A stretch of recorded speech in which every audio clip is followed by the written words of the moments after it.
Doctors Without Borders says it has successfully evacuated its international mobile staff from Gaza to ensure their safety. However, many civilians, staff members were left behind. And despite the immense challenges, they have continued their unwavering commitment to delivering crucial medical assistance.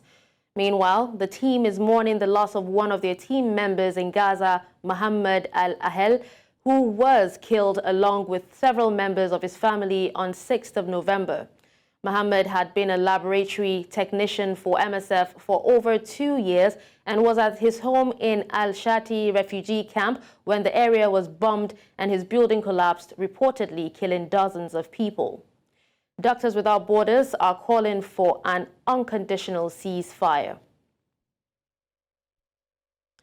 Now, joining me is Monica Genya, spokesperson for Doctors Without Borders in South Africa, and she's also a project manager. Thank you so much for joining me. Good afternoon. For having me. All right, so first of all, our condolences to you and your team for losing one of your team members. Now, can you provide us an overview of the current situation in Gaza and the specific challenges that your team is actually facing at the moment? The situation is almost indescribable. There is no safe space. There are no safe spaces at the moment in Gaza. There is nowhere for people to feel safe. The hospitals continue to be constantly bombed. Ambulances are being bombed. Civilians, medical staff, patients. Nowhere is safe, and it has been almost impossible for us to see any of our patients. All right, but how has the ongoing conflict in Gaza impacted the delivery of healthcare and medical support? You did say it's difficult for you to, see any of your patients. But aside that, what other challenges are you facing? There is a loss of medical supply. The supply chain is non-existent and has been for a few weeks. We have some medical supplies ready to enter into the enclave at the border, at the border crossing from Egypt, 26,000 tons awaiting entry. When we get those in, we will be able to at least administer to around 8,000 patients, which is a drop in the bucket, really. But at least we will be able to do that. At the moment, we don't have any anesthesia. We don't have any medical supplies.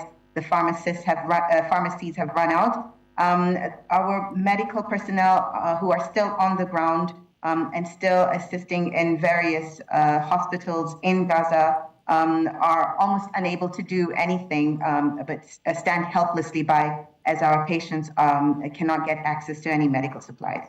All right, Monica, you did say some of your members, a few of them are still on the ground, but can you tell us how does the loss of a team member impact the morale and also the effectiveness of your team in Gaza? Well, MSF has long said that hospitals are not a target and medical personnel cannot be a target. It is indescribable the way our teams on the ground, our teams across the world are feeling at the moment.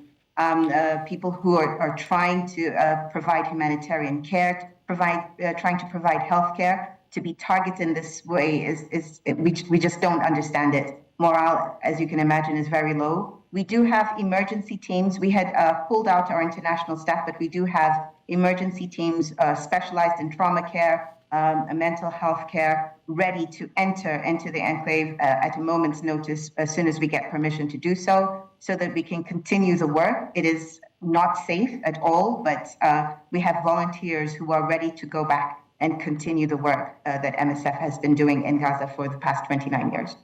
All right, Monica, we do hope that MSF is able to pull through despite all the challenges they're facing in Gaza at the moment.